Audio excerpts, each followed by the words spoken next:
Dahil sa matinding pagod, niregaluhan si Andrea ng tiket papuntang Boracay para makapag-relax. Pero wag muna siyang magsaya. Sa pamamagitan ng isang CCTV notification, nahuli niya ang kanyang asawa na nakikipagtalik sa kanyang sariling kapatid sa kanilang mismong kama. Bago ang lahat ng iyon, ang amoy ng ginisang bawang at sili ay bumalot sa minimalist kitchen. Kasabay ng tunog ng pagtatype sa keyboard ng laptop mula sa dining table. 8:00 ng gabi, pinunasan ni Andrea, isang 28 taong gulang na babae, ang pawis sa noo gamit ang likod ng kanyang kamay. Sa screen ng kanyang laptop, isang quarterly marketing report ang kailangan ng tapusin, habang sa kalan, ang hapunan para sa kanyang asawa ay kailangan ng maluto. 4 na taon na nagsasama si Andrea at Ramon bilang mag-asawa. Bilang isang account executive sa isang advertising company, ang trabaho ni Andrea ay nangangailangan ng maraming oras at lakas. Ngunit lagi siyang nagsisikap na panatilihing malinis ang bahay. Laging may nakahandang pagkain at natutugunan ang mga pangangailangan ni Ramon. Kamakailan, nagsimula ng maipon ang kanyang pagod, na nagdulot ng maitim na bilog sa ilalim ng kanyang mga mata at walang katapusang pananakit sa kanyang balikat. Bumukas ang pinto sa harapan, ipinapakita si Ramon, nakakauwi lang mula sa opisina. Ang lalaking nakasuot ng light blue shirt, na nakatupi ang manggas hanggang siko, ay ngumiti ng malawak nang makita ang kanyang asawa. Hindi tulad ng dati. Mukhang napakasigla. At masigla si Ramon. Mahal, bakit ka pa nagtatrabaho? Sa ganitong oras, lumapit si Ramon, inilagay ang kanyang bag sa upuan, pagkatapos ay niyakap si Andrea mula sa likod. Marahan niyang hinalikan ang pisngi ng kanyang asawa. Ang bango ng hapunan, pero mukha kang pagod. Ngumiti ng tipid si Andrea. Pinatay ang kalan. Kailangan nang ipadala ang report bukas ng umaga. Mahal. Okay lang. Trabaho ko to.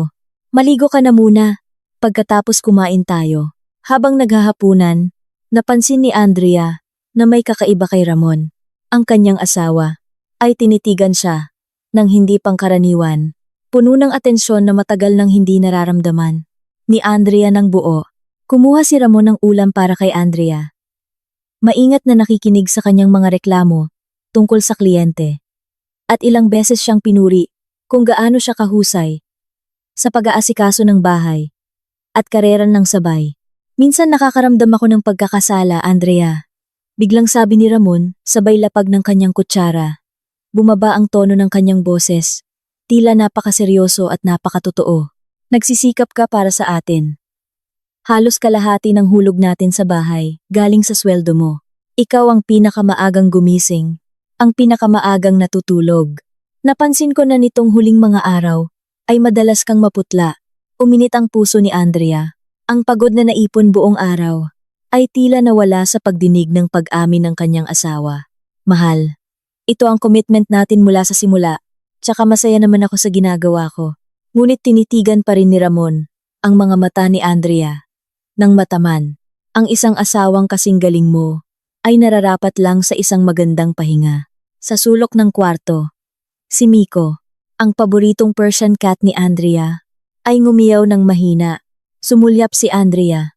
Sa kanyang pusa, nakakagaling lang sa matinding digestive illness noong nakaraang linggo. Ang buhay ni Andrea ay puno nga ng stress. Ngunit ng gabing iyon, ang atensyon ni Ramon ay nagparamdam sa kanya na ang lahat ng kanyang sakripisyo ay lubos na pinahahalagahan. Hindi niya kailanman inakala na ang matatamis na salita ng gabing iyon ay ang simula ng pinakamalupit na pagtataksil sa kanyang buhay. Lumipas ang 2 araw mula ng gabing iyon. Biyernes ng gabi, umuwi ng maaga si Ramon. Kakalabas lang ni Andrea mula sa banyo. Basang-basa pa ang buhok at nakabalot lang ng tuwalya. Nang mapansin niya ang isang makapal na brown envelope sa ibabaw ng kanyang vanity table. May nakapatong ditong isang pulang rosas at isang dilaw na post-it na may nakasulat. Para sa aking pinakamaganda at pinakapagod na asawa sa mundo. Kumunot ang noo ni Andrea. Sumulyap siya kay Ramon, na nakasandal sa pintuan ng kwarto. Habang nakangiti ng puno ng misteryo. Ano to, mahal? Tanong ni Andrea. Ang kanyang mga kamay ay nag-aalinlangan naabuti ng envelope. Buksan mo lang. Sagot ni Ramon. Nakakross ang kanyang mga braso sa kanyang dibdib. Mukhang lubos na nasisiyahan sa kanyang sarili. Dahan-dahan binuksan ni Andrea ang seal ng envelope. Nanlaki ang kanyang mga mata. Nang ilabas niya ang laman nito, 2 printout ng round-trip plane tickets. Mula Manila patungong Boracay. At isang voucher para sa 4 na araw. At 3 gabi na stay sa isang luxury resort villa sa Boracay. Ang kanyang pangalan ay malinaw na nakasulat doon. Andrea De Leon. Tanging ang kanyang pangalan lang. Ano to? Mahal? Ano ang ibig sabihin nito? Tinitigan ni Andrea ang kanyang asawa sa pagitan ng pagkamangha, pagka hindi makapaniwala, at pagkalito. Lumapit si Ramon. Hinawakan ang kamay ni Andrea at mahigpit itong pinisil. Tulad ng sinabi ko noong isang araw, kailangan mo ng pahinga. Mahal, kailangan mo ng bakasyon. Me time lang. Ikaw. Beach, spa, at kapayapaan. 4 na buong araw. Na hindi mo kailangang isipin ang trabaho. Na hindi mo kailangang isipin ang labada. O ang pagluluto para sa akin. Pero, mahal. Utal ni Andrea. Tinitigan ang presyo sa hotel voucher na hindi mura. Ang mahal nito. Tsaka, bakit ako lang? Bakit hindi ka kasama? Kung magbabakasyon tayo, dapat tayong 2. Di ba? Ngumiti si Ramon. Napuno ng pag-unawa, hinaplos ang ulo ng kanyang asawa. Marami akong proyekto sa opisina, mahal. Imposibleng mag-leave ako ngayon. Magagalit ang boss. Pero ayaw kong maghintay. Hanggang sa maging maluwag ako. Para pasayahin ka. Naipon ko na ang pera ng paunti-unti. Mula sa aking buwanang bonus. Huwag mong isipin ang gastos. Ito ay espesyal na regalo mula sa akin. Hayaan mo akong mag-asikaso ng bahay habang ikaw ay umaalis. Nangilid ang luha ni Andrea. Ang kanyang lohika ay sumubok na tumanggi dahil nakakahiya na iwanan. Ang kanyang asawa mag-isa sa bahay, ngunit ang kanyang puso ay sumigaw sa tuwa. Sa paggunita ng spa massage sa Boracay, ang tunog ng alon at mahimbing na tulog nang walang alarm sa umaga. Isang tunay na luho na matagal na niyang pinangarap mula pa noong nakaraang taon. Mahal, okay ka lang ba? Naiwanan ko? Paano ang pagkain mo? Ang damit mo sa trabaho? Andrea, malaki na ako. Hindi na ako sanggol. Biro ni Ramon, niyakap si Andrea. Nang mahigpit. Makakapag-order ako ng pagkain online, makakapag-laundry ako ng damit. Ang iyong focus sa susunod na linggo ay isa lang, magsaya, at bumalik sa bahay na ito na may sariwang isip. Nang gabing iyon, niyakap ni Andrea si Ramon ng buong pagmamahal. Naramdaman niyang siya ang pinakamswerte na babae sa mundo. Ang kanyang asawa ay hindi lamang gwapo at may kaya, kundi napakaunawa rin sa kanyang mga pangangailangan nang hindi na kailangang hingin. Ang ilusyon ng pagiging perpekto ay lubos na nakatanim sa isip ni Andrea. Ang balita tungkol sa bakasyon ni Andrea sa Boracay ay mabilis na nakarating sa pandinig ni Bianca, ang kapatid ni Andrea, na may 6 na taong agwat. Si Bianca ay kakagraduate lang sa kolehiyo at kasalukuyang naghahanap ng trabaho. Siya ay umuupa ng isang boarding house na 15 minuto lang ang layo mula sa bahay ni Andrea at Ramon dahil nakatira ang kanilang mga magulang sa probinsya. Si Andrea ang nagsilbing kapalit ng magulang ni Bianca. Sa Manila, si Andrea ang nagbabayad ng malaking bahagi ng upa ni Bianca at madalas siyang iniimbitahan na maghapunan sa bahay tuwing linggo ng tanghali.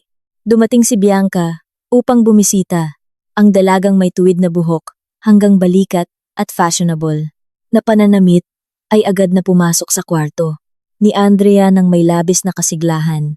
Ate Andrea, ang sweet naman ni Kuya Ramon, sigaw ni Bianca habang binubuksan ang wardrobe ng kanyang ate na may intensyon na tulungan siyang pumili ng damit na dadalhin sa Boracay. Si Andrea, na nakatupi ng damit sa kama, ay mahina lang na tumawa. Oo, ate, rin ako nagulat nang binigyan ako ng tiket. Medyo nakakahiya pa rin talaga. Naiwanan si Kuya Ramon mag-isa sa bahay ng 4 na araw. Naku, ate, Tigilan mo na ang pagiging sobrang perpektong asawa. Reklamo ni Bianca habang kinuha ang isang yellow sleeveless dress mula sa hanger. Ito, dalhin mo to. Perfect pang picture-picture sa beach club. Si Kuya Ramon ay matanda na. Binigay niya ang ticket na yan para makahinga ka. Huwag mong gawing pabigat. Dapat magpasalamat ka na may asawa kang ganito kaunawa. Bihira lang ang lalaking ganyan ngayon. Bumuntong hininga si Andrea. Tinitigan ang kanyang kapatid ng may pagmamahal. Laging alam ni Bianca kung paano niya mapapabuti ang kanyang pakiramdam. Tama ka, Bianca. Ay, oo nga pala. Mamaya habang nasa Boracay ako, pakicheck minsan si Kuya Ramon ha. Baka malate sa pagkain dahil sa sobrang busy sa trabaho o may mangyari sa bahay. Pero tandaan, huwag mong guluhin ang oras niya.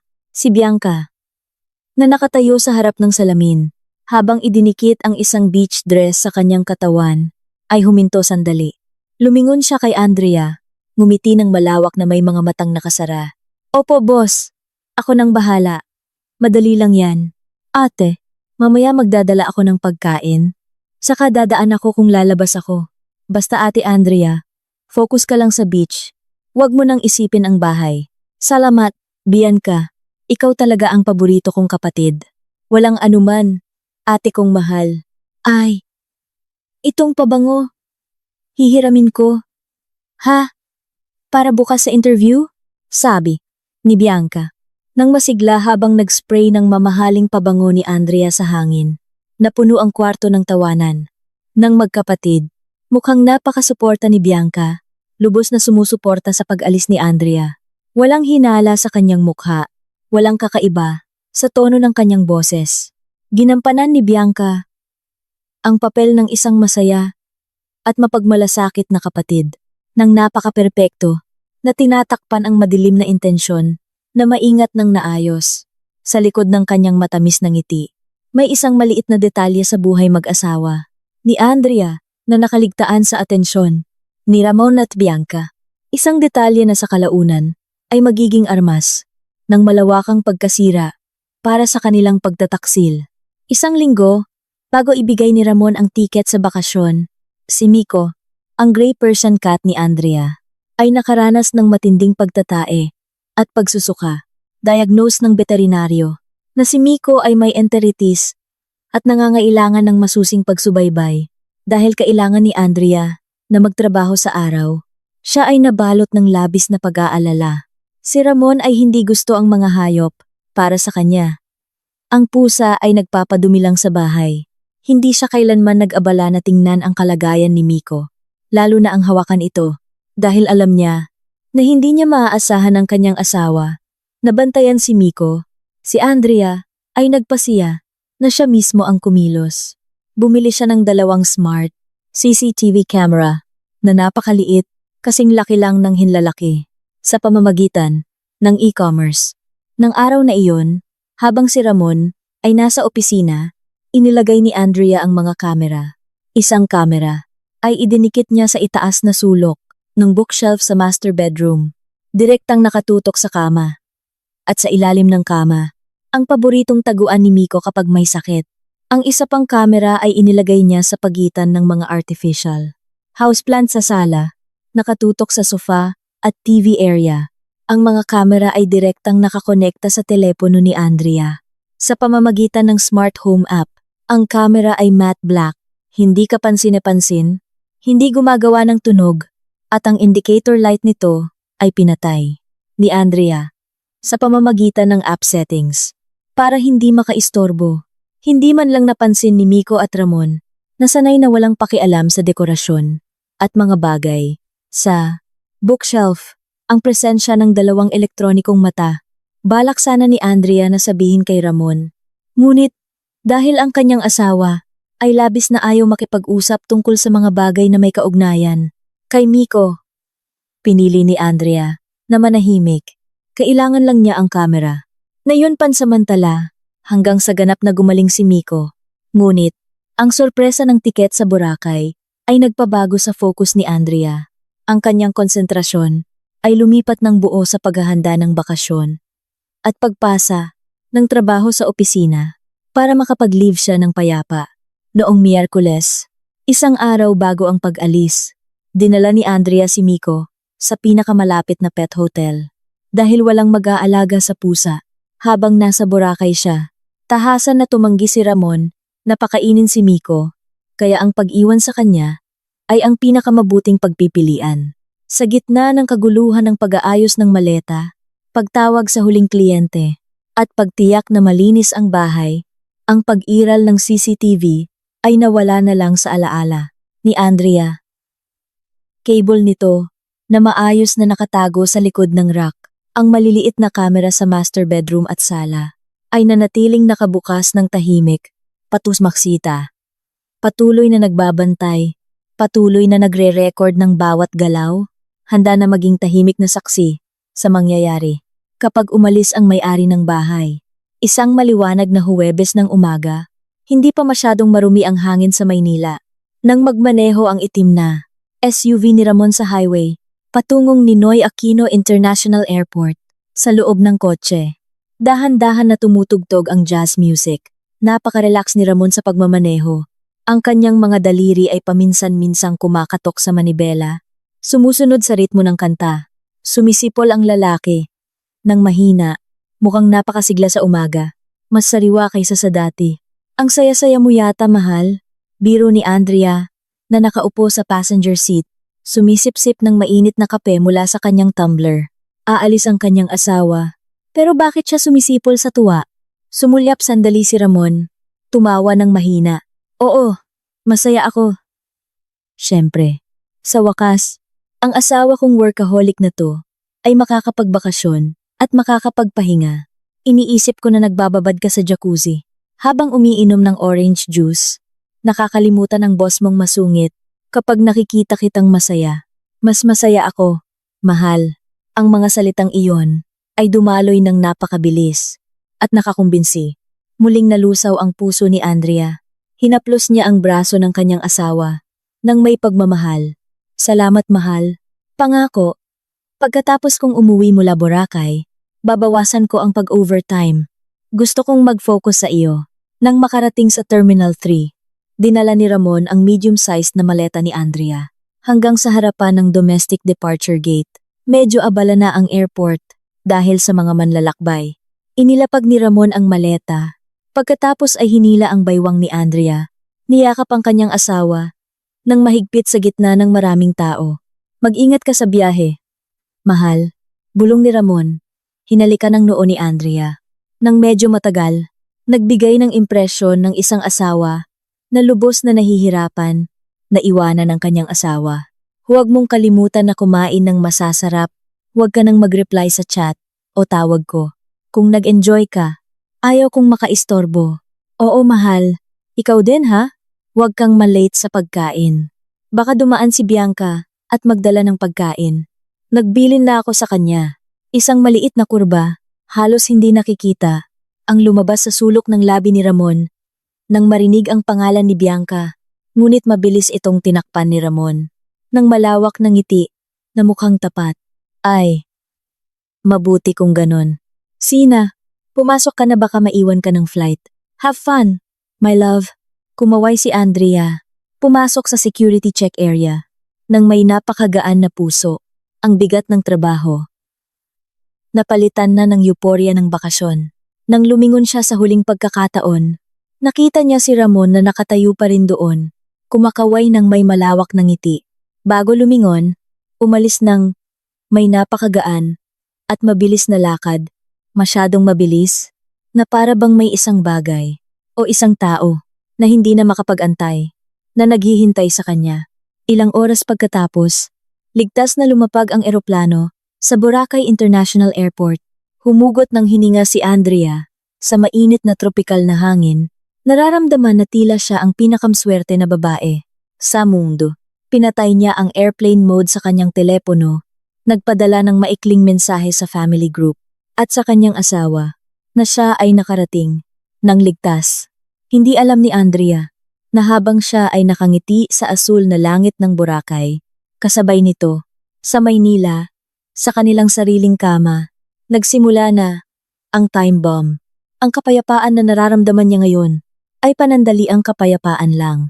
Bago tumama ang Category 5 na bagyo sa kanyang pag-iisip, nasisira sa kanyang kasal at pamilya.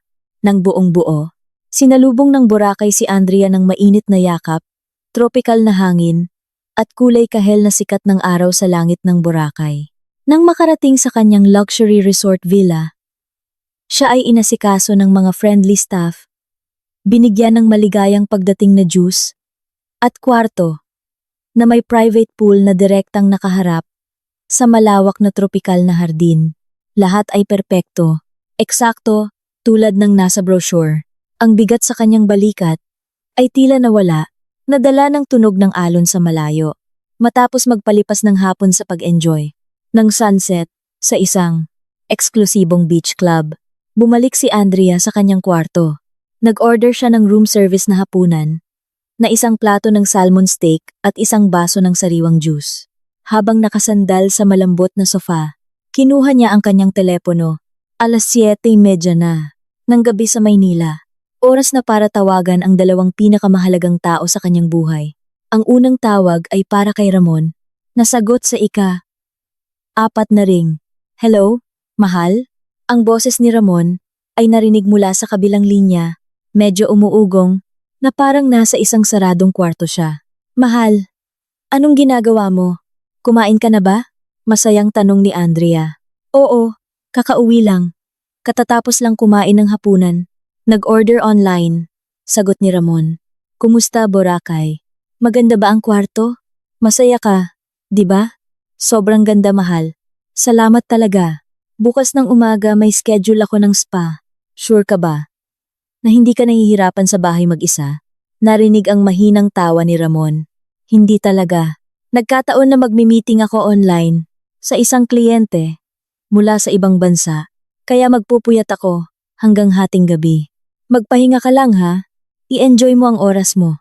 Huwag mo nang isipin ang bahay. Okay. Good luck sa trabaho. Asawa ko. Love you. Love you too. Andrea. Kluk. Naputol ang koneksyon. Ngumiti si Andrea nang nasisiyahan. Pagkatapos, hinahanap niya ang pangalan ni Bianca sa contact list. Video call. Ngayong beses, medyo matagal, bago sinagot ni Bianca. Lumabas sa screen ng telepono ang mukha ng kanyang kapatid na mukhang medyo namumula, medyo magulo ang buhok, at malabo ang background ng pader ng kanyang kwarto. Hello, Ate Andrea, bati ni Bianca.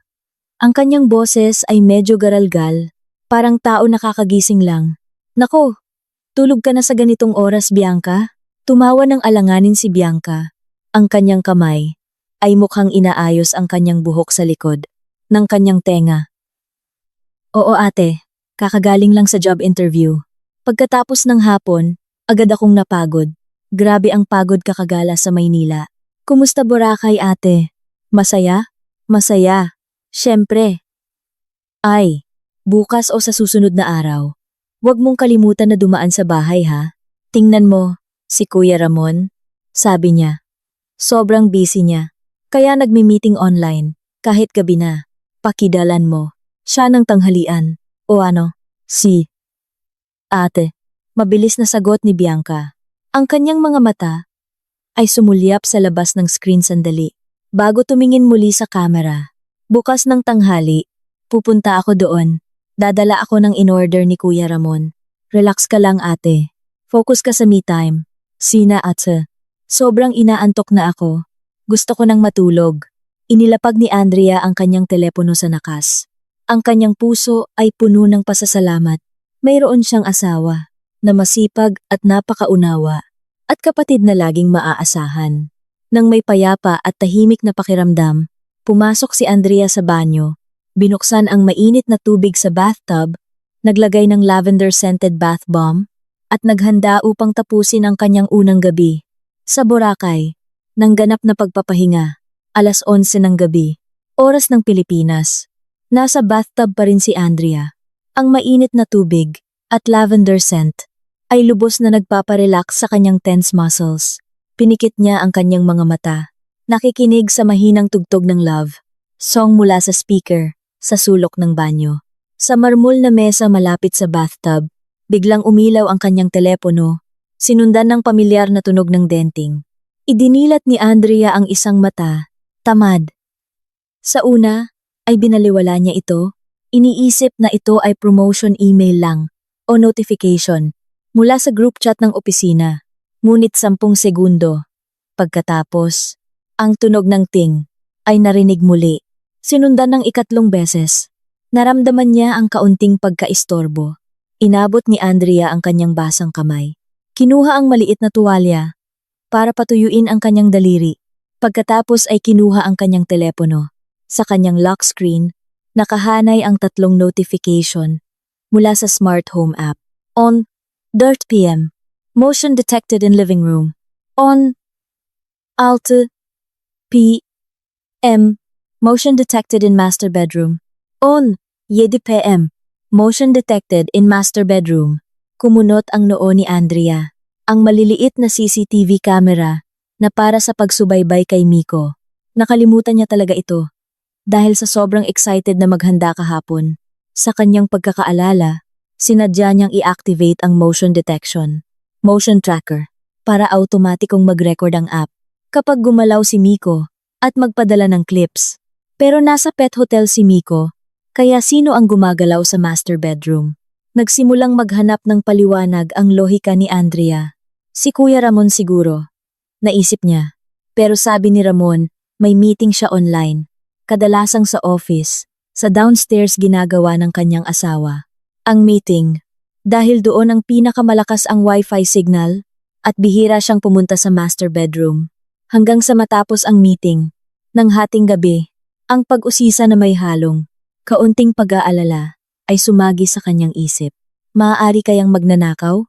Dahil sa dami ng balita tungkol sa panloloob sa bahay tuwing holiday season. Nagsimulang bumilis ang tibok ng puso ni Andrea.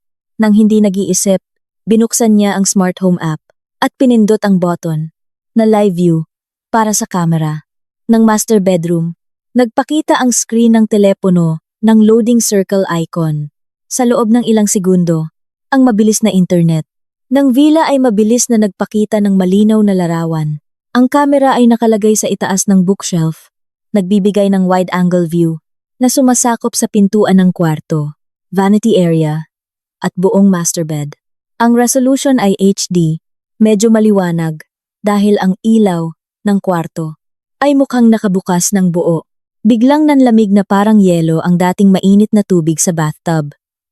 Sa 6 na pulgadang screen ng kanyang telepono, nakita ni Andrea na bumukas ang pinto ng master bedroom. Pumasok si Ramon. Ha! Wala itong suot na pang-itaas. Tanging itim na shorts lamang. Nakahinga ng maluwag si Andrea sandali. Salamat sa Diyos. Si Ramon lang pala.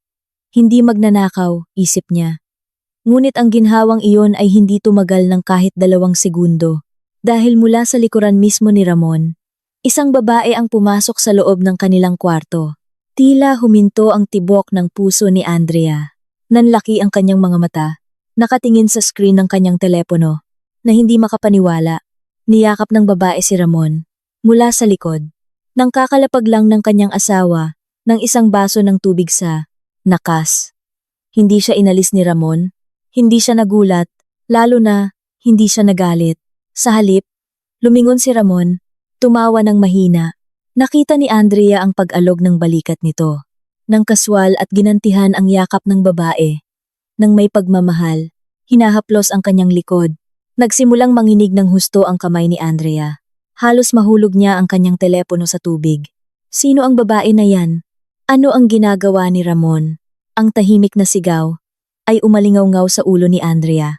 Ang buong katawan niya ay namanhid. Ang kanyang utak ay tumangging iproseso ang nakikita ng kanyang 2 mata. Si Ramon, ang asawa, na ilang oras lang ang nakalipas, ay inutusan siyang magsaya. Ang asawa na nag-ipon para bilhin siya. Nitong mamahaling tiket sa bakasyon, ay kasama ang ibang babae. Sa kanilang kama, sa kanyang kama, nakatalikod ang babae sa kamera, nakasuot ng bright yellow sleeveless dress. Naghalikan sila. Hindi ito maikling halik, kundi isang halik na puno ng pagnanasa at pagiging intimate na matagal ng pamilyar sa isa't isa. Binuhat ni Ramon ang babae at inihulog siya sa ibabaw ng malinis na puting kama ni Andrea. Tinatakpan ni Andrea ang kanyang bibig. Gamit ang isang kamay, pinipigilan ang biglang paglabas ng iyak mula sa kanyang lalamunan. Mabilis ang kanyang paghinga. Ang matinding pagduduwal ay bumalot sa kanyang tiyan. Gusto niyang patayin ang telepono. Gusto niyang ihagis ito sa dingding.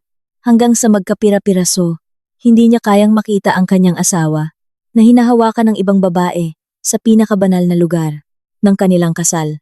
Ngunit sa hindi malamang dahilan, ang mga mata ni Andrea ay nanatiling nakatutok sa screen. Kailangan niyang malaman, kailangan niyang tiyakin kung sino ang babaeng nangahas na pumasok sa kanyang bahay at makipagtalik sa kanyang asawa. Sa screen, dahan-dahang gumalaw ang babae. Habang tumatawa, pagkatapos ay umupo sa gilid ng kama. Ibinuklat niya ang kanyang tuwid na buhok na hanggang balikat, nakaharap sa vanity table na paralel. Sa kamera, sa bookshelf, binuksan niya ang vanity light na nagpasilaw sa kanyang mukha ng napakaliwanag at malinaw. Nang sandaling iyon, tuluyang gumuho ang mundo ni Andrea. Si Bianca yon! Ang mukhang nakangiti nang mapanukso sa screen ay ang mukha ng sarili niyang kapatid. Ang kapatid na kadugo niya. Ang kapatid na pinagbabayaran niya ng upa sa boarding house, binibilhan ng pagkain, at tinulungang makahanap ng trabaho. Ang kapatid na kaninang hapon ay nagkunwari na sumusuporta sa kanya at ilang oras lang ang nakakaraan ay sumagot sa kanyang video call na may dahilan, nakakagising lang dahil sa pagod sa interview. Lahat ay may saysay na ngayon. Ang umuugong na tunog sa telepono ni Ramon kanina ay hindi dahil sa saradong kwarto, kundi itinatago niya si Bianca sa paligid. Ang garalgal na boses ni Bianca, ang kanyang magulong buhok at ang malabong background. Hindi si Bianca, nasa kanyang boarding house. Nasa bahay na siya ni Andrea mula pa noong hapon. Baka noong tumawag siya kanina, nasa guest room siya. O kaya nasa downstairs. Nakilala ni Andrea ang dilaw na damit na suot ni Bianca. Iyon ay damit ni Andrea, na inukay ni Bianca mula sa kanyang aparador. Noong nakaraang linggo, nang utusan siya ni Bianca na dalhin ang damit na iyon sa Boracay. Sadyang hindi ito isinama ni Bianca sa maleta para magamit niya ito ngayong gabi. Diyos ko, gumuho ang katawan ni Andrea sa bathtub. Ang mainit na tubig, ngayon ay parang tinik na tumutusok sa kanyang mga balat. Agad siyang umiyak, ngunit walang tunog. Umiyak siya nang nakabuka ang bibig, huminga ng desperado na parang isda na itinapon sa lupa. Ang kanyang mga luha ay dumaloy ng malakas, halo-halo sa tubig na may sabon. Ang kanyang dibdib ay labis na masikip na parang may bloke ng semento na tumama sa kanyang tadyang.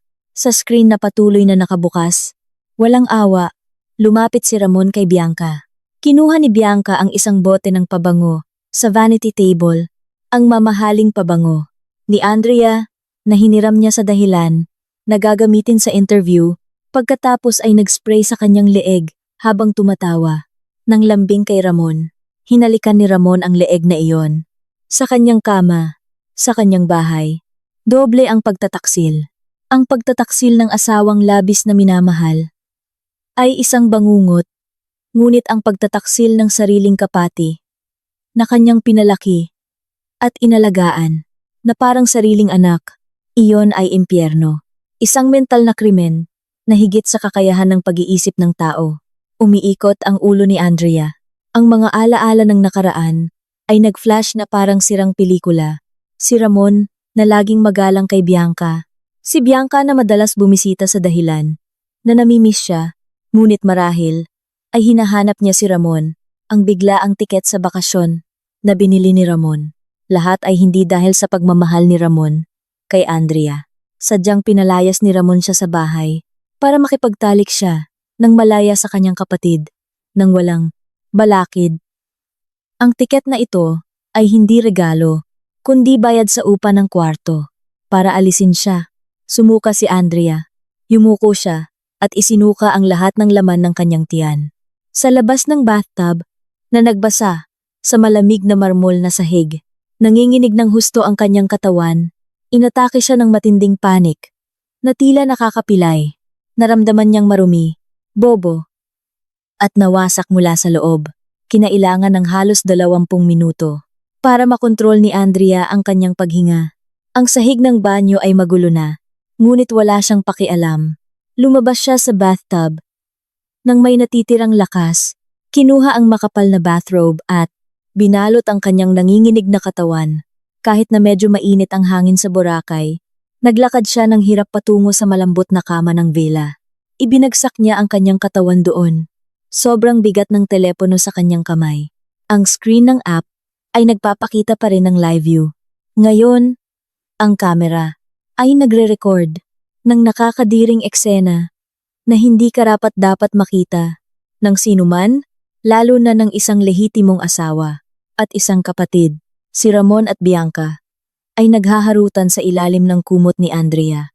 Bawat segundo ng pagtingin dito ay nagdulot ng libu-libong hiwa sa puso ni Andrea. Ngunit nang ang kawalan ng pag-asa at kalungkutan ay umabot sa pinakamataas na punto, may nagbago sa loob ni Andrea. Misteryosong natuyo ang kanyang mga luha. Napalitan ng nagliliyab, nagalit na nakakapagpalamig. Ang kanyang lohika ay naging matalas na parang espada. Ang kanyang pagkasira ay nagbago sa isang nakamamatay na survival instinct. Hindi ako mag-isa na masisira, isip niya ng malamig. Alam ni Andrea na kung aawayin niya sila ngayon sa telepono, magde-deny si Ramon, magbabali-baliktad ng katotohanan si Bianca.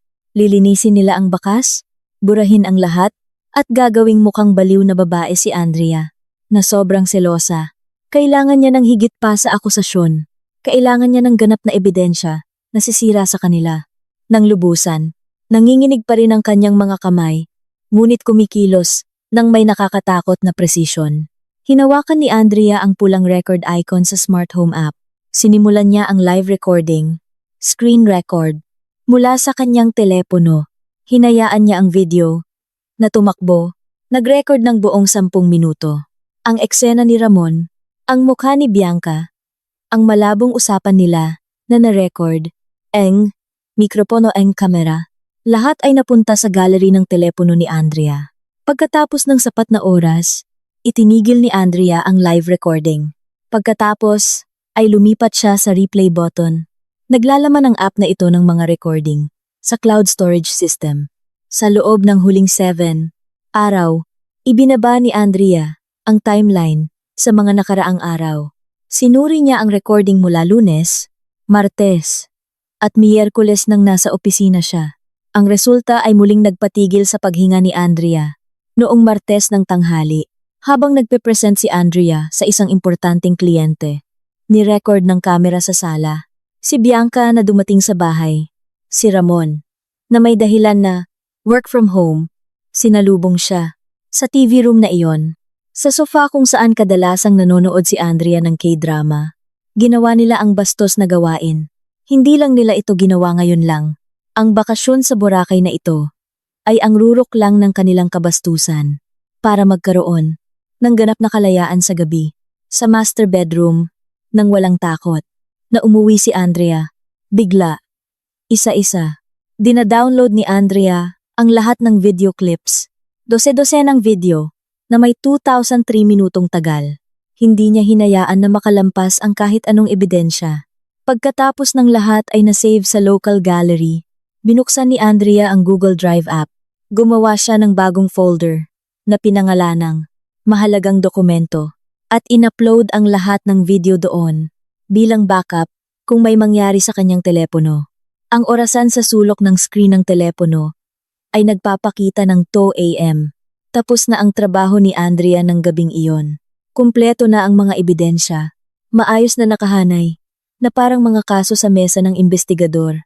Tinitigan ni Andrea ang pader ng kanyang villa na pinalamutian ng abstract paintings.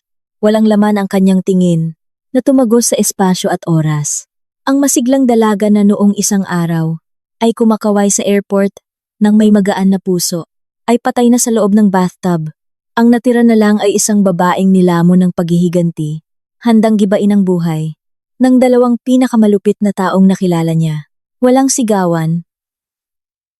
Ngayong gabi, walang historical na iyakan na humihingi ng paliwanag. Uuwi si Andrea ng tahimik at sisiguraduhin niya na ang pagsabog na inihanda niya ay sisira sa entablado ng kanilang drama nang walang natitira. Ginugol ni Andrea ang natitirang gabi sa Boracay nang hindi man lang nakapikit kahit isang segundo. Nang magsimulang maglaho ang langit ng Boracay mula sa maitim na dilim patungo sa madilim na asul, tumayo si Andrea mula sa kama na hindi man lang nagalaw, na may mekanikal na galaw at walang ekspresyon. Ipinasok niya muli ang lahat ng kanyang damit sa maleta. Wala nang beach dress, wala nang malawak na sombrero, at wala nang natitirang kasiglahan sa bakasyon. 5:00 ng umaga, nag-order si Andrea ng online taxi papuntang Boracay International Airport. Nakabili na siya ng unang flight ticket papuntang Maynila. Sa doble ang presyo, binaliwala ang natitirang 3 araw ng voucher sa pagstay na nawala ng bisa ng ganoon na lang. Nagulat ang receptionist staff ng villa nang mag-check out si Andrea. Nang nagmamadali, ngunit ang babae ay nagbigay lang ng dahilan na may medical emergency sa kanyang pamilya.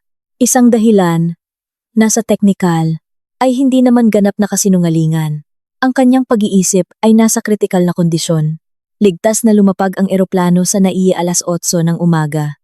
Ang polluted na hangin sa Maynila ay bumati sa kanya. Sobrang kakaiba sa kanyang pakiramdam ngayon na walang laman at malamig. Hindi nag-order si Andrea ng taxi para umuwi. Ang pagbabalik sa bahay ay nangangahulugan ng pagharap sa 2 taksil na yon. Ngayon din, at alam ni Andrea na hindi pa siya handa sa emosyonal man o sa legal, maaaring sumabog ang kanyang galit sa isang hindi makontrol na pagwawala na sa halip ay makakasama sa kanyang posisyon. Sa halip na umuwi, umupa si Andrea ng isang daily apartment na studio type sa isang lugar. Sa South Manila, medyo malayo sa kanyang bahay sa East Manila, nang makatungtong sa estranghero at mabaho na lemon air freshener na apartment, nanginig ang kanyang telepono. Isang mensahe mula kay Ramon. Good morning, mahal. Gising ka na? Ang spa schedule mo 10 AM, di ba? I-enjoy mo, ha? Maghahanda na ako para maligo, tapos magtatrabaho na ulit. Miss you. Tinitigan ni Andrea ang screen ng telepono nang may muling pagduduwal na umikot sa kanyang tiyan. Ang kanyang mga daliri ay nakabitin sa virtual na keyboard. Humugot siya ng mahabang hininga, lumunok ng laway na parang basag na salamin, at pinilit ang kanyang sarili na isuot ang maskara. Good morning din, mahal. Oo. Kakatapos lang kumain ng almusal. Sandali na lang. Papunta na ako sa spa. Good luck sa trabaho, ha? Miss you too. Ipinadala ang mensahe. Nagsimula na ang drama. Inihagis ni Andrea ang kanyang telepono sa kama ng apartment. Pagkatapos ay naglakad patungo sa salamin sa banyo. Tinitigan niya ang kanyang refleksyon. Bumukol na mga mata, namumutlang mukha, at maitim na eyebags. Ang mahina na babae sa salamin ay hindi siya. Mula sa sandaling ito, tumanggi siyang maging biktima na umiiyak sa sulok. Siya ang magiging direktor ng kanilang pagkasira. Biyernes ng tanghali, tinawagan ni Andrea si Digna, ang kanyang matalik na kaibigan, mula sa kolehiyo, na ngayon ay abogado sa isang kilalang law firm sa Ayala Avenue. Nang marinig ang kakaibang tono ng boses ni Andrea, agad na inalis ni Digna ang kanyang lunch schedule at nagmamadaling pumunta sa apartment na inupahan ni Andrea. Nang bumukas ang pinto, agad na niyakap ni Digna si Andrea nang mahigpit nang makita ang kalagayan ng kanyang kaibigan sa maliit na sala ng apartment habang umiinom ng kape na dahan-dahang lumalamig. Ikinuwento ni Andrea ang lahat. Hindi na siya umiiyak, naubos na ang kanyang mga luha. Ikinuwento niya ang kronolohiya nang may flat at presiso na tono. Pagkatapos ay inabot ang kanyang telepono at ipinaplay ang compilation ng CCTV footage ng gabing iyon. Tinatakpan ni Digna ang kanyang nakangangang bibig. Nanlaki ang mga mata ng batang abogado. Puno ng takot. Andrea? Ang tindi nito. Ito ba talaga ang kapatid mo? Diyos ko, si Ramon ay demonyo na may mukha ng anghel. Nagmura ng malakas si Digna. Namula ang kanyang mukha sa galit na kumakatawan sa damdamin ni Andrea. Anong gusto mong gawin ko ngayon? Magre-report ba tayo sa pulis? Sasampahan ba natin sila ng concubinage at VAWC? O diretsong annulment na? Pareho, sagot ni Andrea, nang walang pag-aalinlangan. Ang kanyang boses ay malamig, kasing talas ng patalim. Pero bago yan, gusto kong isecure ang mga karapatan ko. Mabilis na tumango si Digna. Agad na kinuha ang kanyang profesional na instinct. Magaling! Huwag kang magmadali bago maayos ang usapin sa ari-arian. Napakatibay ng ebidensya ng video na ito para manalo sa annulment petition. Dahil sa adultery na hindi mapapasinungalingan, lalo na kung ginawa sa bahay habang may asawa. Sisiguraduhin nating pabor sa'yo ang hatian ng ari-arian na may pinakamataas na porsyento para sa iyo dahil malaking bahagi ng hulog ng bahay ay mula sa pera mo. 'Di ba? 70% ng pera ko. Digna. Laging may dahilan si Ramon na nauubos ang sahod niya sa investment. Ewan kung anong klase yan. Sarkastikong sabi ni Andrea. Okay. Ngayon din, kailangan mong pumunta sa bangko. Ilipat ang lahat ng iyong personal na cash mula sa joint account o account na alam ni Ramon ang PIN sa isang bagong account. I-secure ang lahat ng alahas at mahahalagang dokumento. Aayusin ko ang draft ng annulment petition ngayong weekend. Pagkatapos mong magbigay ng go signal, ipafile natin sa family court. Nang hapong iyon, sinamahan ni Digna, pinuntahan ni Andrea ang pinakamalapit na sangay ng bangko. Kinuha niya ang lahat ng kanyang personal savings at ipinasara ang karagdagang credit card na ibinigay niya kay Ramon. Hindi niya papayagan na kahit isang sentimos ng pinagpaguran niyang pera ay gamitin ng bastos na lalaki na iyon para tustusan ang kanyang kalaguyo. Nang matapos ang proseso ng paglipat ng pera, tinitigan ni Andrea ang kanyang bagong passbook nang may kakaibang ginhawa sa pinansyal at legal na ipatayo na ang kanyang depensa. Ngayon, oras na para buuin ang estratehiya ng social destruction. Mabagal at nakakapagod ang pagdaan ng Sabado. Ginugol ni Andrea ang kanyang oras sa apartment, nag-order ng pagkain sa pamamagitan ng app at paminsan-minsan ay pinipilit ang kanyang sarili na buksan ang CCTV ng live. Totoo nga. Muling bumisita si Bianca sa bahay. Ngayong beses, silang dalawa ay nakaupo sa sofa sa TV room, kumakain ng pizza. Mula sa parehong kahon, nagsusubuan at tumatawa. Nanood ng streaming film. Kumilos sila na para bang iyon ang bahay nilang dalawa at si Andrea ay isang anino lang na patay na. Patungong gabi, nanginginig ng husto ang telepono ni Andrea. May kaguluhan sa messenger group chat, GC, ng malaking pamilya de Leon. Ang group na iyon ay may 12-dosenang miyembro ng pamilya mula sa panig ng ama at ina ni Andrea, kasama ang mga tiyuhin, tiyahin, mga pinsan, at mga biyenan, mga magulang ni Ramon na sadyang inilagay para palakasin ang ugnayan. Si Tita Rina, kapatid ng ina ni Andrea, ay nagpadala ng litrato ng kanyang orchid garden. Ang simpleng usapan ay umagos. Sa gitna ng usapan, biglang lumabas si Ramon na parang aktor na nanalo ng Oscar. Ramon, asawa ko. Wow! Ang ganda ng orchids, tita. By the way, sorry ngayon lang ako nakasama. Kakauwi lang. Naglinis ng bahay. Iniwan ni Andrea sa Boracay ng 4 na araw. Hey! Ipagdasal niyo si Andrea na bumalik ng fresh, mga kapamilya. Kawawa siya. Trabaho lang ng trabaho. Halos masuka si Andrea sa hapunan niya. Nang mabasa ang mensahe, ang pagkukunwari ay napakakadiri at tila hindi pa sapat. Sumagot si Bianca sa ibaba nito. Bianca, kapatid ko. Oo nga po, tita. Ang galing talaga ni Ate Andrea. Deserve niya yan. Ang sweet mo talaga, Kuya Ramon. Nakakagulat yung patiket. Sana someday, ako naman ang makapag-treat kay ate ng bakasyon kapag nagkatrabaho na ako. May kasamang halik sa apartment niya. Mabilis na bumaba tumaas ang dibdib ni Andrea. Mahigpit na hinawakan ang telepono hanggang sa pumuti ang kanyang mga buto. Gaano sila katapang? Gaano sila kaimoral? Ipinagmamalaki ang pagkukunwari sa harap ng buong malaking pamilya na walang kaalam-alam na para bang silang dalawa ay mag-asawang magkabayaw na sumusuporta sa isa't isa ang biyenan ni Andrea, ang ina ni Ramon na kilala, na napakarelihiyoso at lubos na nagpapahalaga sa dignidad ng pamilya, ay sumagot din, ina ni Ramon. Salamat sa Diyos. Si Ramon ay talagang isang maunawaing asawa. Andrea, ingatan mo ang iyong kalusugan doon. Anak, Ramon, huwag mong kalimutan na magdasal ng 5 beses kahit mag-isa ka lang sa bahay. Humugot ng mahabang hininga si Andrea. Tinip niya ang kanyang sagot ng may ngiti na hindi umabot sa kanyang mga mata. Andrea, amen. Salamat inay. Salamat din mahal. Ramon at Bianca, masaya talaga ako sa surpresa na ito. Excited na akong magkuwento sa inyong lahat mamaya. 2 pulang puso. Ang mensahe na iyon ay sinagot ng iba't ibang sticker ng puso at thumbs up mula sa ibang miyembro ng pamilya. Walang nakakaalam na ang mga salitang masaya sa sorpresa na isinulat ni Andrea ay isang madugong sarkasmo. Ang entablado ng drama ay nakatayo na ng marilag. Naka-on na ang mga spotlight at handa na si Andrea na hilahin ang lever para ibagsak.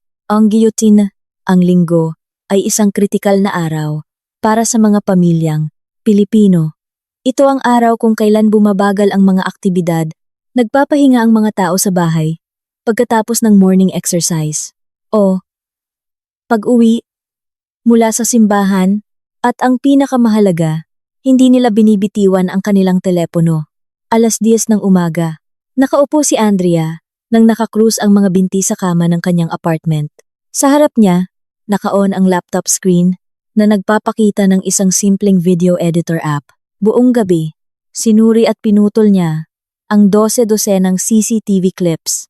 Hindi niya gustong magkalat ng tahasang pornografiya na maaaring magpahamak sa kanya sa cybercrime law. Naglaro siya ng matalino. Gumawa si Andrea ng compilation na may eksaktong 3 minuto at 20 segundo. Nagsimula ang video sa eksena ni Ramon na nagbubukas ng pinto para kay Bianca. Ang eksena ng kanilang halikan ay malinaw sa ilalim ng ilaw ng TV room.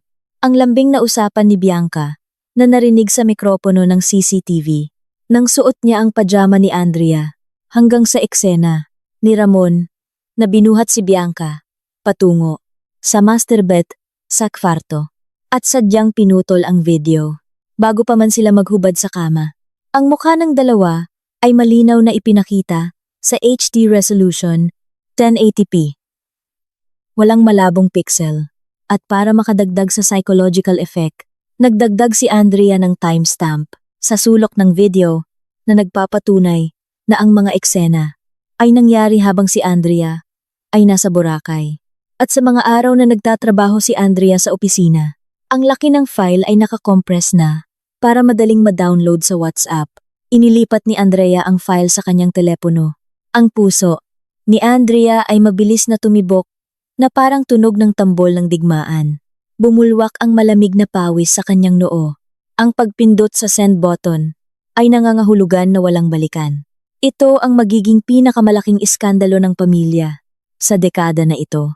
Ang kahihiyan na ito ay mananatili sa kanyang mga magulang, sa kanyang mga biyenan, at sisira sa lahat. Sandali. May pag-aalinlangan na bumulong. Sobrang malupit ba to? Dapat ba na silang dalawa lang ang mag-ayos?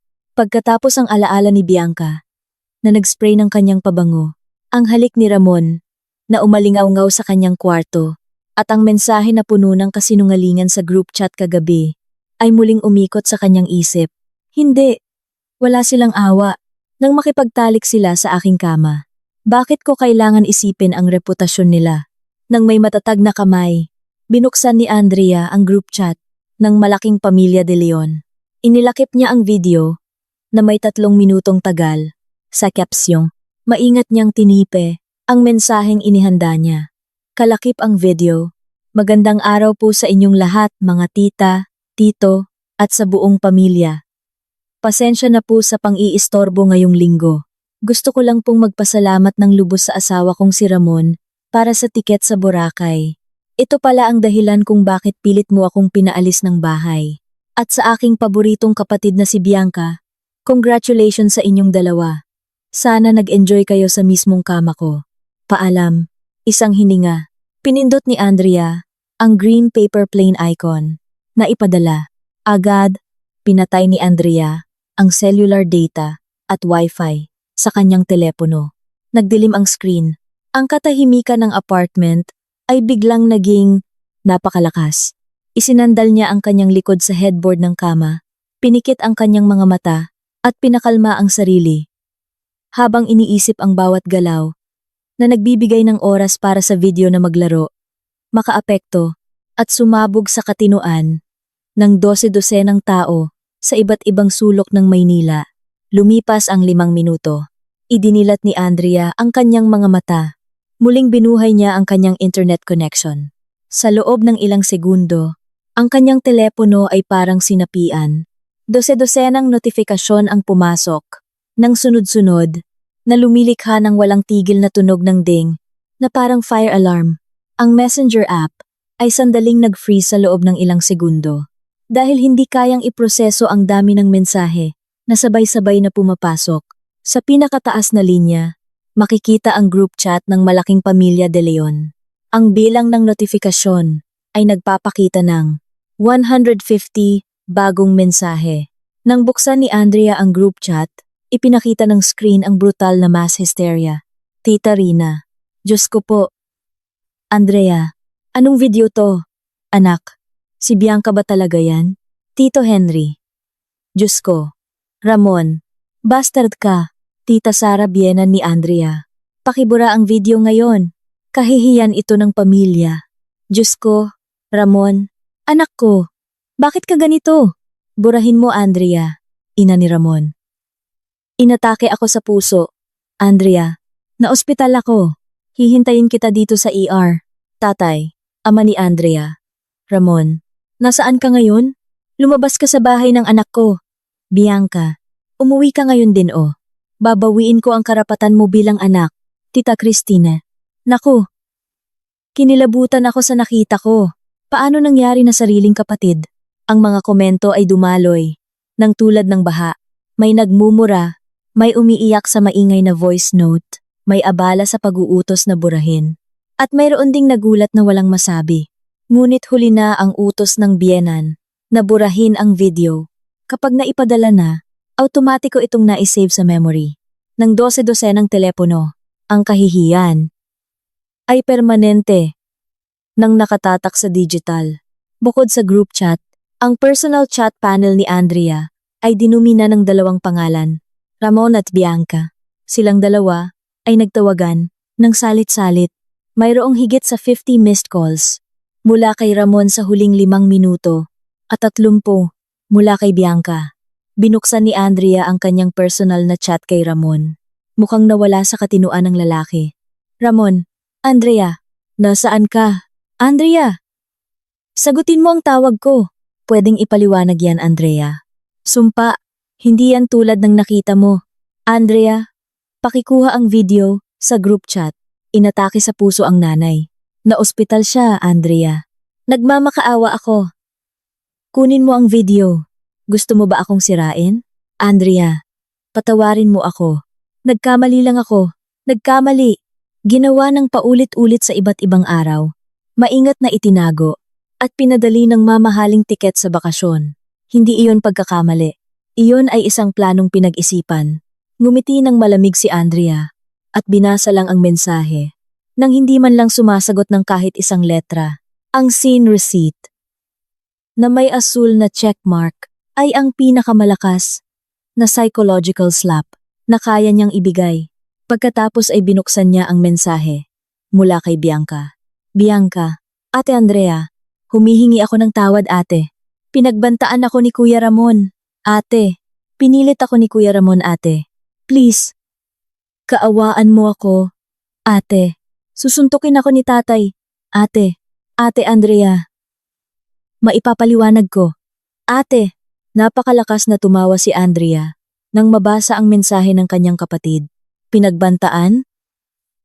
Malinaw na ipinakita ng CCTV video kung paano si Bianca ay tumawa ng lambing, niyakap si Ramon muna, nagspray ng pabango, at kusang sinuot ang damit ni Andrea. Si Bianca ang nagkusang nagsubo ng pizza. Walang pilitan. Isang kaawa-awang sinungaling. Biglang may tumawag mula sa kanyang ina. Humugot ng malalim na hininga si Andrea. Pinalakas ang kanyang puso at pinindot ang green button. Narinig ang histerikal na iyakan at pagtangis mula sa kabilang linya. Andrea, ay Diyos ko anak, ang boses ng kanyang ina ay putol-putol, sinabayan ng nakakapanghinang pag-iyak. Totoo ba yan kapatid mo? Totoo ba si Bianca? Kasama si Ramon? Ang luha ni Andrea, na inakala niyang natuyo na, ay dumaloy isa-isa nang marinig ang wasak na boses ng kanyang ina. Ngunit ang kanyang tono ay nanatiling matatag. Opo, inay. Lahat ay malinaw na na-record sa CCTV ng bahay na inilagay ko. Nang hindi nila alam, ginawa nila iyon sa kama ko. Inay, habang nagtatrabaho ako, at habang inuutusan akong magbakasyon sa Boracay ni Kuya Ramon, narinig ang tunog ng bagay na nahulog mula sa kabilang linya. Sinundan ng boses ng ama ni Andrea na kinuha ang telepono. Nanginginig ang boses ng matandang lalaki dahil sa galit na hindi na niya mapigilan. Andrea, nasaan ka ngayon? Anak, nasa Boracay pa rin? Hayaan mo akong sundan si Ramon sa bahay mo ngayon. Aayusin ko ang lalaking iyon. Galit na sabi ng kanyang ama. Nasa Maynila na po ako tatay. Umuwi na po ako ngayon din. Pero umupa po ako ng apartment. Ayaw ko po muna silang makita. Gusto ko lang po humingi ng tulong sa tatay. Matigas na sabi ni Andrea. Pinupunasan ang kanyang luha. Ano, anak, gagawin ko ang lahat para sa iyo. Kaladkarin mo si Bianca at Ramon sa bahay ko tatay. Kolektahin mo ang mga malalapit na kamag-anak. Bukas, magdadala ako ng abogado at ng draft ng annulment petition. Gusto kong tapusin ang lahat ng ito ng lubusan. Sisiguraduhin kong luluhod sila sa harapan mo. Andrea, bulong ng kanyang ama. Bago patayin ang telepono, inilapag ni Andrea ang kanyang telepono sa mesa. Ang kaguluhang online ay tumagos na sa totoong mundo habang si Ramon at Bianca ay nakakulong pa rin sa bahay. Marahil ay sobrang natatakot. Nag-iimpake ng gamit dahil sa takot na salakayin ng pamilya. Si Andrea ay nakaupo sa katahimikan ng kanyang apartment. Ipinahayag na ang digmaan at siya ang may hawak ng lahat ng armas. Bukas, hindi siya darating bilang isang umiiyak na asawa, kundi bilang isang berdugo sa kanyang dating buhay. Lunes ng umaga. Mukhang maulap ang langit sa Maynila, na parang sumasalamin sa bagyo na nagaganap sa bahay ng mga magulang ni Andrea. Ang bahay na puti, nakadalasang puno ng init, ngayon ay kasing lamig ng morgue. Pumasok si Andrea sa pintuan. Sinamahan ni Digna, ang kanyang abogado. Nakasuot si Andrea ng maayos na itim na kamiseta. Ang kanyang mukha ay may bahagyang make-up, ngunit nagpapakita ng matigas na ekspresyon na hindi malalampasan. Sa maluwag na sala, napakataas ng tensyon. Ang ama ni Andrea ay nakaupo sa iisang upuan na may matigas na panga at pulang mata na nagpipigil ng galit na maaaring sumabog anumang oras. Ang kanyang ina ay nakaupo sa mahabang sofa, nakasandal ng malata, habang patuloy na hawak ang kanyang rosaryo. Lubhang namaga ang kanyang mga mata, at sa karpet, nakaluhod, ang dalawang tao na naging sanhi ng pagkasira na ito. Ramon at Bianca. Nang makita ni Andrea na pumasok si Ramon, agad siyang tumayo. Gulo ang kanyang mukha, magulo ang kanyang buhok, at mukha siyang hindi natulog ng ilang araw. Andrea! Andrea! Salamat! Dumating ka! Pakinggan mo muna ako. Umupo ka. Sigaw ng ama ni Andrea, nang malakas, na nagpatumba kay Ramon sa karpet, na parang takot na aso. Si Bianca, na nakaupo sa tabi ni Ramon, ay agad na umiyak ng histerikal. Gumapang siya papalapit sa paa ni Andrea. Ate Andrea, patawad ate, nagkamali lang ako. Pinilit ako ni Kuya Ramon ate. Si Kuya Ramon ang patuloy na nang-aakit sa akin ate. Pinagbantaan ako na kung hindi ako susunod, hindi na babayaran ni Kuya Ramon ang upa ko. Ginampanan ni Bianca ang kanyang play victim card ng perpekto. Ang kanyang pag-iyak ay parang nakakaawa. Ang ama at ina ni Andrea ay sandaling nagulat nang marinig ang pag-amin na iyon, sandali na inakala na ang kanilang bunso ay biktima nga talaga ng manipulasyon. Ngunit, tinitigan lang ni Andrea ang kanyang kapatid ng walang laman at kasing lamig ng yelo na tingin. Walang bahid ng awa, lumingon siya kay Digna na nagbigay ng senyas. Binuksan ni Digna ang laptop na dala niya, kinabit ito sa maliit na Bluetooth speaker sa mesa at pinatugtog ang isang audio file. Iyon ay recording ng boses mula sa CCTV na hindi isinama ni Andrea sa WhatsApp group chat, recording noong Martes ng tanghali. Ang boses ni Bianca ay umalingaw-ngaw sa kwarto, malinaw at walang pilitan. Kuya Ramon, Ate Andrea, sigurado na sobrang stress na yan. Nagpe-present sa opisina. Kawawa naman siya. Nagsisikap siya para makapag-relax tayo dito. Ay, kailan mo ibibigay sa kanya ang tiket sa Boracay? Hindi na ako makapag-antay na magstay dito gabi-gabi. Pagkatapos ay sinundan ng tawa ni Ramon. Biyernes bukas, ibibigay ko. Para masaya siya. Addicted ka talaga sa pagsusuot ng mga damit ng ate mo. Ha? Hayaan mo lang. Sa madaling panahon, magiging akin na rin yan. Narinig ang malambing na tawa ni Bianca na tinapos ng nakakadiring tunog ng halik. Huminto ang recording. Ang katahimikan na sumunod ay mas nakakatakot kaysa sa anumang sigaw. Namutla ang mukha ni Bianca. Tila nawala ang lahat ng dugo sa kanyang katawan. Ganap na naputol ang kanyang kasinungalingan. Hindi siya pinagbantaan. Siya ang pangunahing konspirator. Sumigaw ng mahina ang ina ni Andrea. Tinatakpan ang kanyang mukha gamit ang kanyang dalawang kamay. Hindi kayang makita ang mukha ng kanyang bunso na lumabas na isang halimaw. Tumayo ang ama ni Andrea at naglakad papalapit kina Bianca at Ramon. Nang walang anumang salitang namutawi, umamba ang magaspang nitong kamay at malakas na sinampal sa mukha si Ramon hanggang sa bumagsak ang lalaki. Sinundan ito ng isang malutong na sampal sa pisngi ni Bianca na nagpatilapon sa dalaga hanggang sa tumama ito sa gilid ng mesa. Hindi ako nagpalaki ng isang puta na maninira ng sarili niyang kapatid. Nanginginig ang boses ng kanyang ama, puno ng labis na pagkadiri. Umalis ka sa bahay na to. Kayong dalawa, lumabas. Mula sa sandaling ito, iisa lang ang anak ko. Si Andrea. Ikaw, Bianca, hindi na kita anak. Huwag kang mangahas.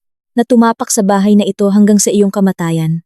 Sa gitna ng sigawan ni Bianca na humihingi ng tawad sa kanyang ina. Na lumayo at ayaw tumingin. Humakbang si Digna. Inihagis niya ang isang makapal na pulang folder direkta sa dibdib ni Ramon. Iyan ang draft ng annulment petition. Matigas na sabi ni Digna. Magkita-kita tayo sa family court at maghanda ka dahil hindi iiwan ni Andrea ang kahit isang sentimo. Para sa isang trader na tulad mo, tumalikod si Andrea. Umalis sa bahay na iyon nang hindi na lumingon.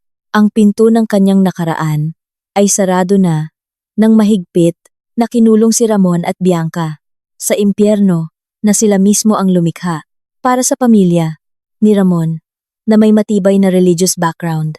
At lubos na nagpapahalaga sa reputasyon ng pamilya. Ang video na ipinadala ni Andrea sa WhatsApp group ay hindi lang isang kahihiyan, iyon ay isang malaking dagok sa lipunan at reputasyon ng pamilya. Ang ina ni Ramon, na may sakit sa puso, ay dinala sa ER noong Linggo ng gabi dahil sa matinding shock nang makita ang ginawa ng kanyang pinagmamalaking anak. Sandaling pumunta si Ramon sa ospital para bisitahin ang kanyang ina. Pagkatapos palayasin ng ama ni Andrea. Ngunit ang nakuha niya ay hindi yakap ng pagpapatawad, kundi sarado na pinto. Ang ama ni Ramon, isang retiradong opisyal ng gobyerno na iginagalang sa kanilang komunidad, ay nakipagkita kay Ramon sa pasilyo ng ospital. Nang may matigas na mukha, "Wag mo na akong tawaging tatay." Bulong ng matandang lalaki, ang kanyang hintuturo ay direktang nakaturo sa mukha ni Ramon. Pinalubha mo ang pamilya. Nakipagtalik ka sa kapatid ng asawa mo. Sa kama ng asawa mo? Kahit hayop, may hiya. Ramon, ayaw kang makita ng nanay mo. Umalis ka dito. At huwag kang bumalik. Hanggang sa tunay kang magbago. Wasak si Ramon. Nawala sa kanya ang lahat. Sa loob ng wala pang 48 oras. Pinalayas siya ng pamilya ng kanyang asawa. Pinalayas siya ng sarili niyang pamilya. Ngunit hindi doon nagtatapos ang panlipunang pagpaparusa. Ang tsismis ay isang may pakpak na nilalang na mas mabilis lumipad kaysa sa ilaw.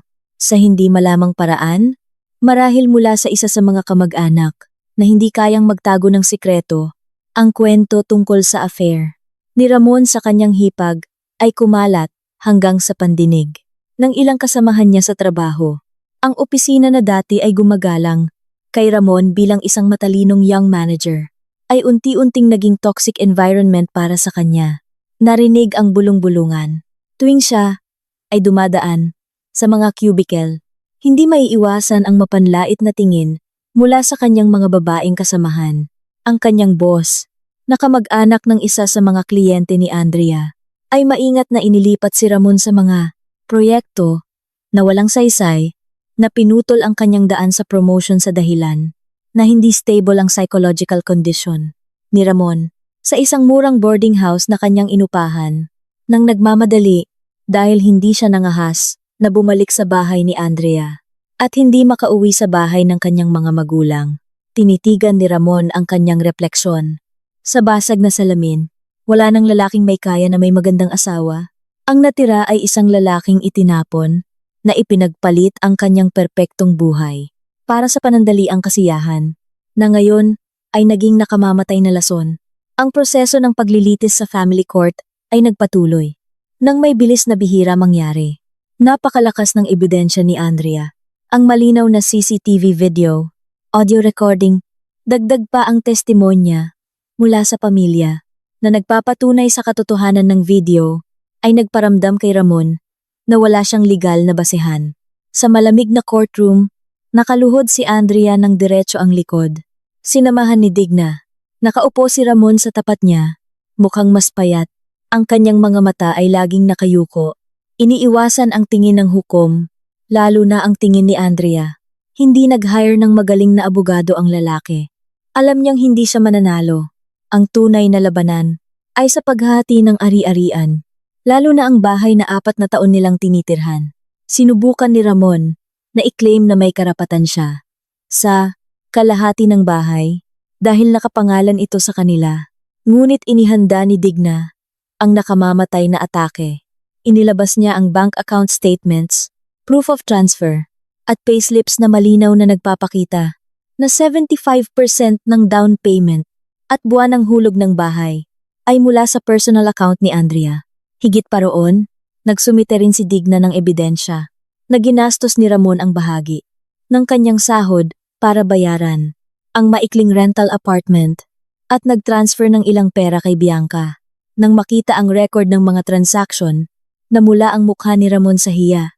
Umiling ang hukom, naiirita sa depensa ng lalaki.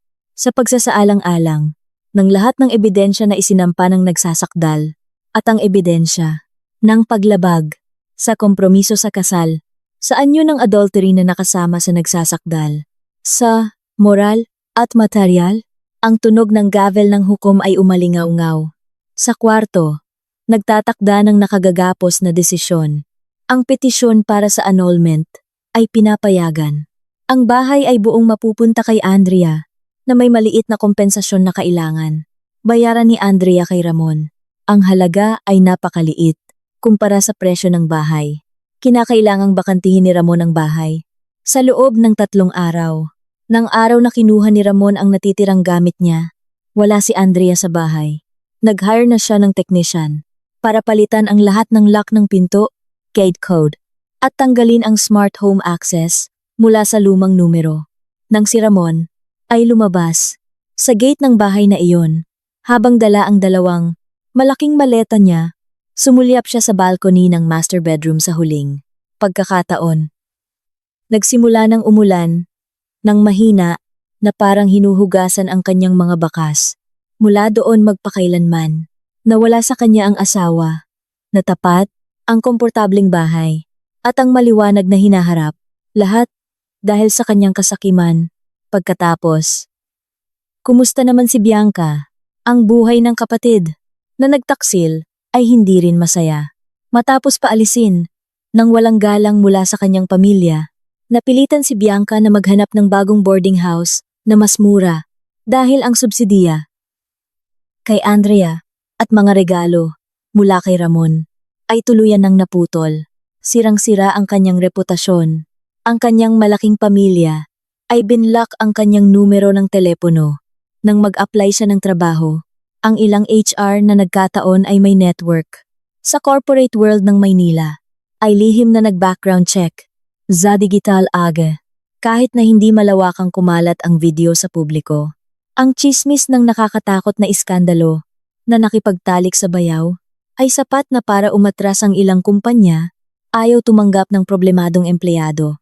Sa huli, si Bianca ay naging administrative staff lang sa isang maliit na distributor. Store na may sahod na sapat lang para kumain ng instant noodles at magbayad ng upa sa boarding house. Wasak ang kanyang hedonistic lifestyle. Wala na ang branded na damit ni Andrea na pwede niyang hiramin. Wala nang mamahaling pabango at wala nang pagpunta sa mall. Sa una, sinubukan ni Bianca at Ramon na magpatuloy magkasama. Inakala ng dalawa na dahil pareho na silang single at itinapon, maaari na silang magsimula ng bagong buhay. Tuparin ang kanilang ligaw na pantasya nang walang balakid. Ngunit ang katotohanan ay malakas na sumampal sa kanila. Ang relasyon na nabuo sa adrenalin ng pagtataksil at pera ay hindi magtatagal sa kahirapan at pakiramdam ng pagkakasala. 3 buwan pagkatapos ng annulment ni Ramon, pinuntahan ni Bianca ang boarding house ng lalaki. Gulo ang masikip na kwarto. Nakaupo si Ramon na naninigarilyo sa gilid ng kama. Mahal, hindi pa ako nakabayad ng upa ngayong buwan. Hindi sapat ang sahod ko, reklamo ni Bianca. Umaasa na ililigtas siya ni Ramon. Tulad ng dati, tinitigan ni Ramon si Bianca ng malamig, puno ng pagkamuhi. Tuwing nakikita niya ang mukha ni Bianca, naaalala niya ang kanyang marangyang bahay, ang kanyang ina na naospital, at ang kanyang dignidad na nawasak. Iniisip mo ba na ako ay ATM? Ako nga mismo ang stress sa pagbabayad ng hulog ng kotse na kinuha, ng leasing. Kung kailangan mo ng pera, magtrabaho ka ng sideline. Dahil sa iyo, nawala sa akin ang asawa na kayang magbayad ng kalahati ng buhay ko. Dahil sa akin, galit na sigaw ni Bianca, namula ang kanyang mukha. Ikaw ang patuloy na nang aakit sa akin, mahal. Ikaw ang bumili ng lintik na tiket na iyon para kay Ate Andrea. Kung hindi ka malandi, hindi tayo magiging ganito. Sumabog ang matinding away, sinabayan ng sigawan at paghagis ng mga gamit. Sa huli, napagtanto nila ang isang malungkot na bagay.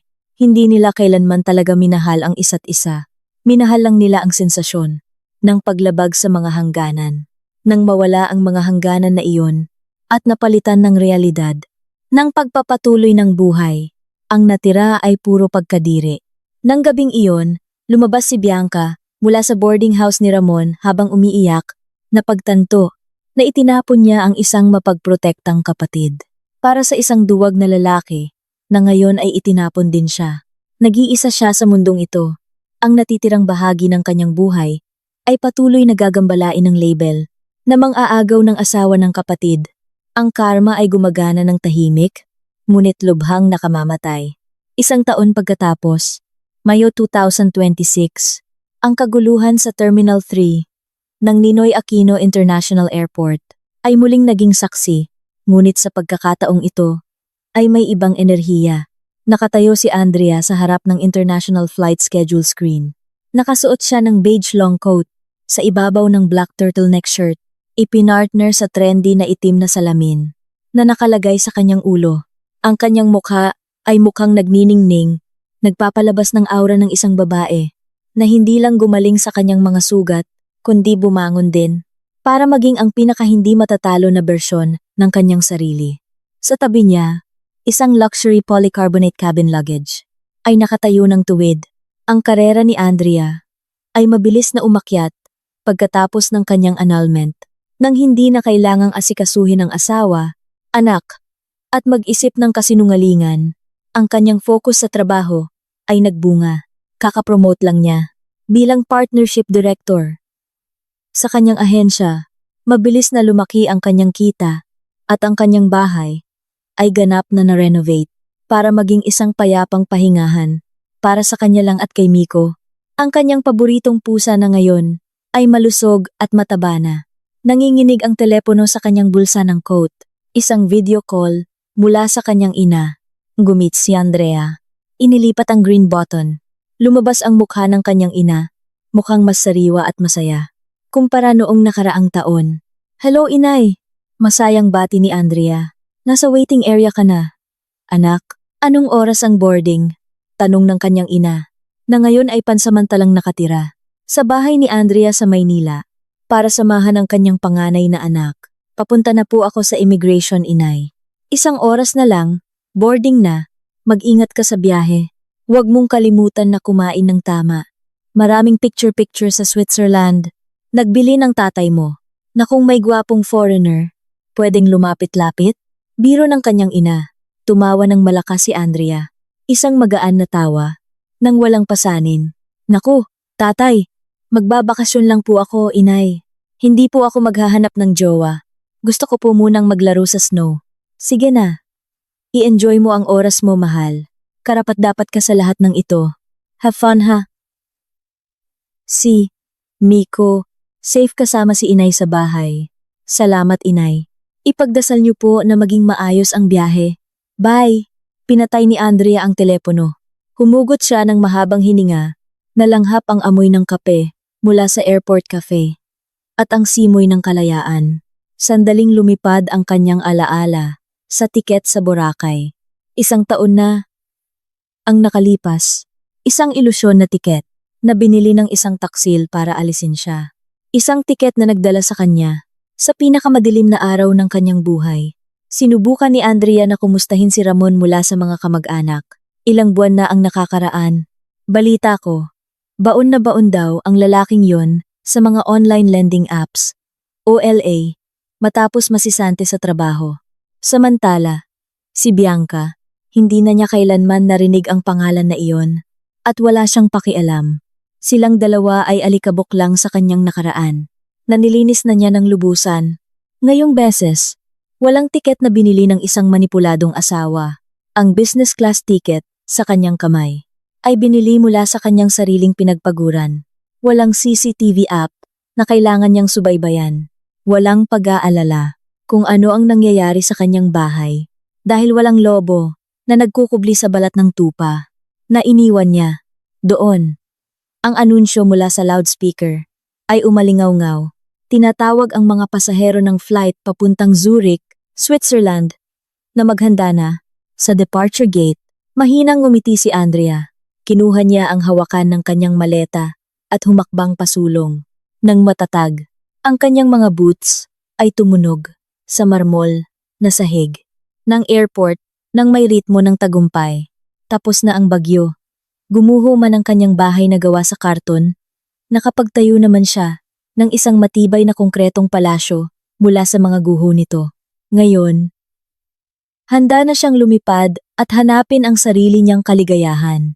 I-enjoy niya ang malawak na mundo at palalayawin ang sarili nang hindi na kailangang humingi ng pahintulot sa sinuman. Dahil ngayon, mararanasan na niya ang tunay na me time.